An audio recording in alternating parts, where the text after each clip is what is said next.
Magandang gabi mga masters, bali ngayon po ay 4 na videos po ma-upload ko po sa aking YouTube channel.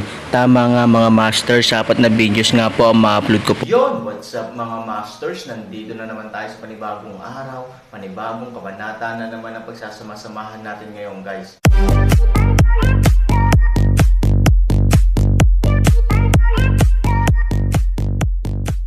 Bali mga masters, kung bago ka pa lang po sa aking YouTube channel, please click the subscribe button, lalong-lalo na po yung notification bell guys, para maging connected pa rin tayo sa isa't isa at maging updated kayo sa mga susunod ko pang video.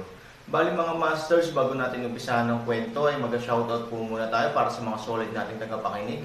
Shoutout kay Natsu Place at shoutout kay User WC9. Yun na nga mga masters, no? Bali hindi na ito patagalin. In 3, 2, 1, let's go! Mga master, magbabalik tayo sa pag-upload ng 4 na videos everyday simula ngayon araw. Salamat sa solid na pagsuporta mga master. Kabanata 3271 hanggang 3275. Lumingon si Ivory at tumingin kay Aaron na may komplikadong ekspresyon. Sinabi niya na ang sino mang nang-aapi sa kanya ay maaaring humingi ng tulong sa kanya. Sino ang nang-ahas magsalita ng walang kaparirikan sa Yuncheng? Sila ang pinakamakapangyarihang taong kilala ni Ivory. Mas makapangyarihan ba siya sa dalawang ito? Anong problema? Naghihinalang tanong ni Aaron. Napakayabang mo ba? Sabi ni Ivory. Aaron Leng para sa isang habang, isang mapait na ngiti, sinabi, hindi ako nagmayabang, kung ano ang sinabi ko, 100% totoo. Umiling si Ivory at sinabing, bagamat bata pa ako, narinig ko na ang lola ko ng maraming beses na ang pinakamakapangyarihang tao sa Yuncheng ay sina Chanjia at Moyang. Sabi mo kahit sinong nang-aapi sa akin ay makakatulong sa akin. Hindi ba nagyayabang yan? Hindi ba ako maaaring maging mas makapangyarihan kaysa Chan Changsheng at Moyang?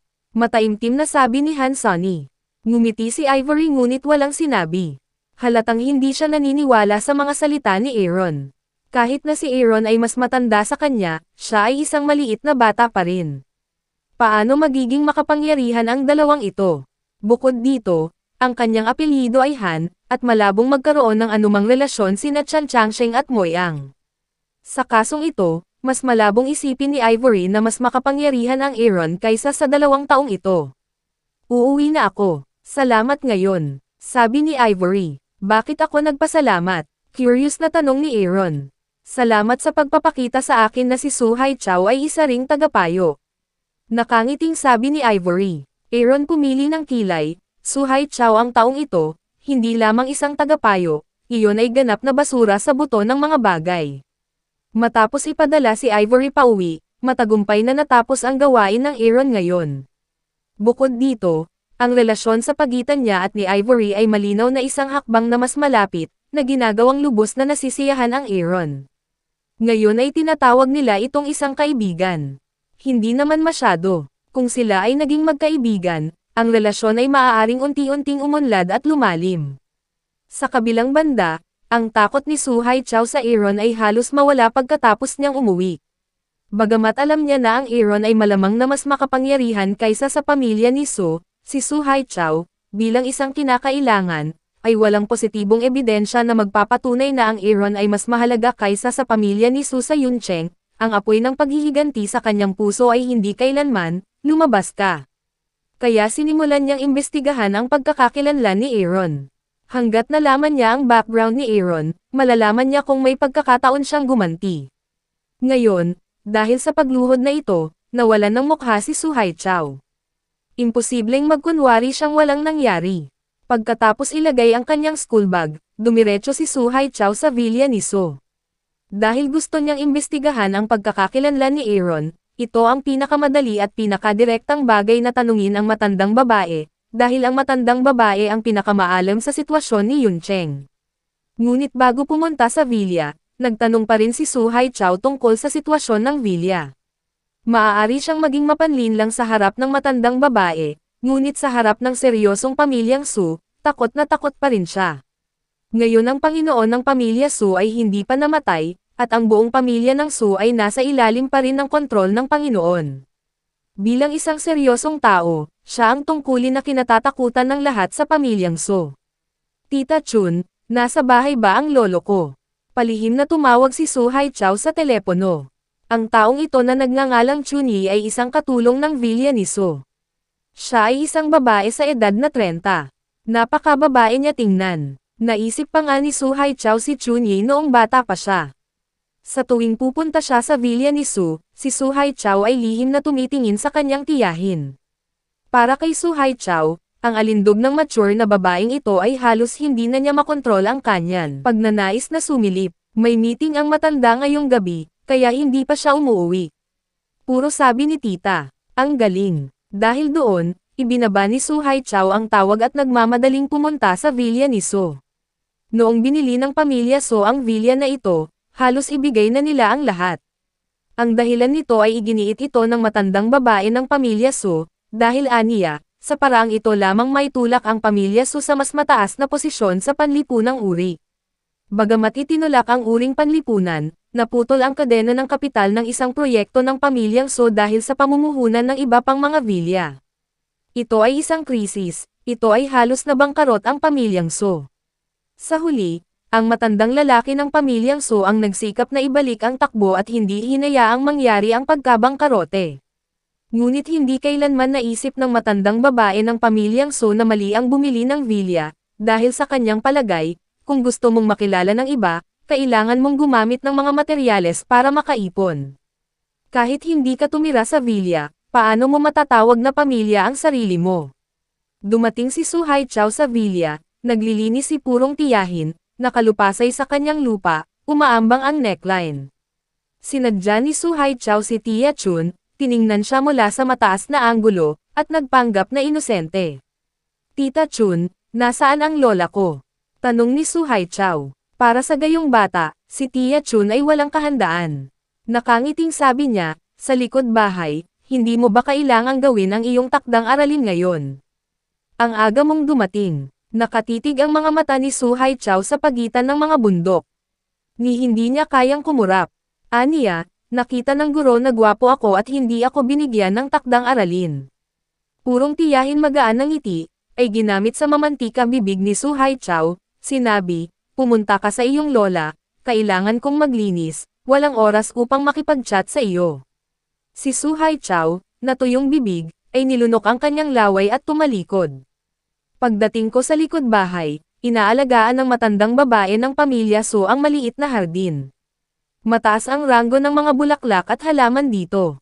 Sa katunayan, ang lakas ng ekonomiya ng pamilya So ay hindi sapat para maging mapangahas ang matandang babae.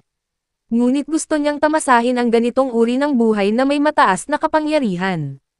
Hindi mahalaga kung ang pamilya So ay may pinansyal na lakas o wala, bibili siya ng kung ano ang gusto niya, at hindi niya kailanman isasaalang-alang ang sitwasyon ng pamilyang So. Kahit sa pera ng kumpanya, walang pakialam ang matandang babae. Kung tungkol sa mga kahihinatnan ng maling paggamit ng pera ng kumpanya, naisip ng matandang babae na ang tanging paraan upang malutas ang problema ay hilingin sa pamilya So na naroroon, kaya hindi siya nag-alala tungkol dito. Ang matandang babae ay talagang makasarili sa matinding tungkulin, tawag ni Lola Su Haichao. Napangiti ang matandang babae nang makita niya si Su Haichao. Ito ang apo niya sa tuhod. Bilang isang matandang lalaki na mas pinapahalagahan ang mga lalaki kaysa sa mga babae, ang katayuan ng mga babae sa isip ng matandang babae ay hindi kailanman may kukumpara sa mga lalaki. Haichao, bakit ka nandito? Tanong ng matandang babae, Lola, miss na kita. Halika at magkita na lang tayo. Parang pulot ang bibig ni Su Haichao, na nagpatawa sa matandang babae, mabaho kang bata, nakakapagsalita ka ng magagandang salita para pasayahin ang lola, ngunit si lola pa rin may gusto sa'yo. Halika, ano ang maaari kong gawin para sa iyo? Tanong ng matandang babae. Para naman kay Su Haichao, kilalang kilala siya ng matandang babae. Alam niyang kailangan niyang pumunta sa bulwagan ng Sanbao para sa lahat, at mahusay itong magsalita na halatang may itatanong ito sa kanya. Pero gusto ito ng matandang babae, kaya kahit alam niyang may layunin si Su Haichao, wala siyang pakialam. Lola, kaya ko po kayo pinuntahan. Pinuntahan ni Su Haichao ang matandang babae na may mamantika na tingin at kinuha ang tukor sa kanyang kamay. Pinalakpakan ng matandang babae ang kanyang mga kamay at same time na sinabi, dahil pupunta ka lang upang makita ako, kung gayon wala kang pagkakataong mag-request. Hey, napangiti si Suhai Chow at alam niyang hindi niya kayang magpanggap na magpatuloy. Kung patay na siya, paano siya magsasalita mamaya? Lola, actually hinahanap po kita. Maliit na bagay lang po. Sabi ni Suhai Chow. Para sa matandang babae na inaasahan, hindi siya nagulat. She naturally asked, halika na, anong problema? Lola, gusto kong malaman kung may napakakapangyarihang pamilya sa Yuncheng, na ang apelyido ay Han. Tanong ni Suhai Chow. Makapangyarihang pamilyahan. Kumunat ang noo ng matandang babae. Mas alam niya ang sitwasyon ng matataas na uri sa Yuncheng kaysa sa iba. Bukod dito, pamilyar siya sa lahat ng mga pangunahing pamilya. Walang hindi niya alam. Ngunit hindi pa niya narinig ang tungkol sa pamilyang Han. Oo, at mas makapangyarihan ito kaysa sa pamilya naming So. Sabi ni Suhai Chow. Diretsong umiling ang matandang babae. Ayon sa kanyang pag-unawa, ang ganitong uri ng sitwasyon ay hindi kailanman maaaring umiral, at siya ay mas makapangyarihan kaysa sa pamilyang So. Hindi pa niya ito narinig, kaya mariing sinabi niya, hindi, walang mas makapangyarihang pamilya kaysa sa pamilyang So. Hindi ko alam ang tungkol dito, ngunit walang Han dito. Hindi talaga, sumimangot si Suhai Chow. Kung ang batang may apelyidong Han ay walang mas malakas na background kaysa sa pamilyang Su, paanong hindi niya mababaliw ang pamilyang Su? Hindi ka ba naniniwala sa sinabi ni Lola, at wala akong hindi alam tungkol kay Yuncheng? Kung may ganoong pamilyang Han, hindi ko malalaman. Paniguradong sabi ng matandang babae. Si Suhai Chow ay naniniwala pa rin sa matandang babae, dahil madalas niyang marinig ang sinasabi ng matandang babae na kung kilala mo ang iyong sarili at ang iyong kaaway, maaari kang manalo ng 100 laban. Sinabi niya na kung gusto mong maging isang first line na pamilya sa Yuncheng, dapat alam mo ang lahat ng iyong mga kalaban. Kaya ang ginagawa niya buong araw ay ang pag-aaral ng ibang pamilya. Bagamat walang silbi na gawin ito, natatakot ako na walang sino man sa buong Cloud City ang makakahambing sa kanya sa aspetong ito. Pero kakaiba yon. Dahil walang ganoong pamilyang Han, how dare that Han boy be arrogant in front of him? Biglang naisip ni Suhai Chow ang isang posibilidad. Ang batang iyon na may apelyido ng Han ay hindi sinasadyang nambobola. Oo, ito ay dapat na. Palihim na itinikom ni Suhai Chow ang kanyang mga ngipin. Kung hindi dahil sa katapangan niya, paano siya luluhod para sa kanya? Sa oras na ito, ganap na nakalimutan ni Suhai Chow ang takot na kinaharap niya sa harap ng Aaron. Inisip lang niya na niloloko siya ni Aaron sa pamamagitan ng sadyang pagpapakita na hindi niya pinapansin ang pamilya So. Anong problema? Nagkaaway ba kayo ni Han? Curious na tanong ng matandang babae. Mabilis na umiling si Suhai Chow at sinabing, hindi, may kaibigan akong nagyayabang sa harapan ko. Gusto ko lang kumpirmahin na nagsinungaling talaga siya sa akin. Nakangiting sabi ng matandang babae, wala nang iba. Huwag mo akong istorbohin. Umuwi ka na. Nagpaalam si Suhai Chow sa matandang babae matapos siyang mapagod sa pagsasabi ng mali.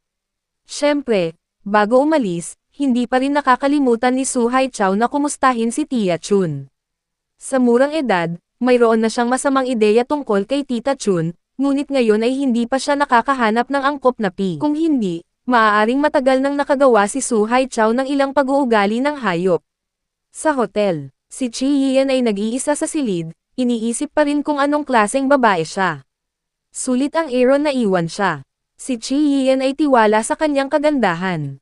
Bagamat bata pa siya, maraming lalaki ang nagkakagusto sa kanyang bayan. Gayunpaman, mukhang walang nararamdaman si Han Sanchen sa bagay na ito kapag kaharap siya, na magiging dahilan upang medyo hindi kumbinsido si Chi Yian. Matapos marinig ang tunog ng pagbukas ng pinto, agad na nahiga si Chi Yian sa kama, nagkunwaring natutulog.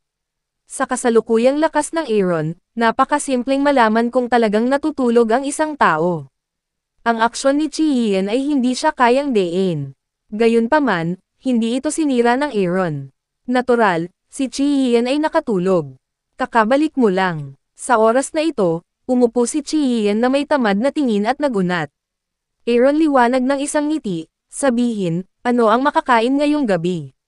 Saan ka nagpunta? Walang pakialam si Chi Yian sa tanong ni Aaron, ngunit tinanong niya kung ano ang gusto niyang malaman. Paaralan, kunin ang isang kaibigan. Hindi ito itinago ni Han Sanchen, dahil si Chi Yian ay pumapasok sa parehong paaralan. Sooner or later, malalaman niya ang tungkol dito. Hindi na kailangang itago ito. Mga babae, patuloy na tanong ni Chi Yian. Oo, maganda ba? Saglit na nag-alinlangan si Aaron, sinabi, hindi kasing ganda mo. Hindi ito para maliitin ang kagandahan ni Ivory, ngunit mula sa layunin na katotohanan na ang kagandahan ni Ivory ay hindi kasing taas ng kay Chi Yian, at kahit na siya ay maging isang nasa hustong gulang na sa hinaharap, nang imulat ni Chi Yian ang kanyang mga mata, hindi pa rin may kukumpara ni Su Yingxiao ang Aaron sa loob ng 2 henerasyon, at nakakita na siya ng hindi mabilang na mga babae, ngunit kung gusto niya talagang i-rank sila sa kanilang hitsura, si Chi Yian, ay tiyak na ang una. Ang halaga niyan ay hindi ang pinakamahalagang bagay para sa Aaron, at ang kanyang relasyon kay Ivory ay hindi dahil sa halaga niyan, hindi ako kasing ganda ko bakit mo siya kinuha. Nagtataka si Chi Yian, maraming dahilan, ngunit hindi ko masabi sa iyo ngayon. Private affair ko yon, sabi ni Arizona. Galit na galit si Chi Yian kaya pumunta siya hanggang Yuncheng, pero espesyal ito para sa Aaron. Halatang mas mahalaga ang Aaron sa babaeng ito kaysa sa kanya, gusto mo siya sabi ni Chi Yian, syempre, kung hindi, bakit ko siya pupuntahan? Bukas loob na pag-amin ni Aaron. Tumibok ang puso ni Chi Yian. Galit na salita lang ang sinabi niya, kaya tinanong niya ito. Hindi niya inaasahan na ang Aaron ay magbibigay sa kanya ng ganoon kasayang sagot. Pagkatapos huminga ng malalim, sinabi ni Chi Yian, mas maganda ako kaysa sa kanya. Hindi ba mas mabuting magkagusto sa akin? Parin kaya prank kapag ganap, ngunit sa kabutihang palad Aaron ay naka-adapt, kaya hindi mabigla, ngunit ito rin hayaan Aaron ilang sakit ng ulo.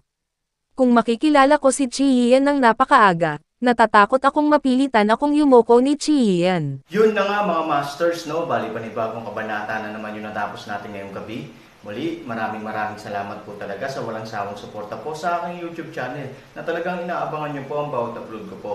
Bali mga masters, magkita-kita ulit po tayo bukas ng gabi at ngayon po ay magpapaalam po muna tayo. Bali mga masters, bye-bye!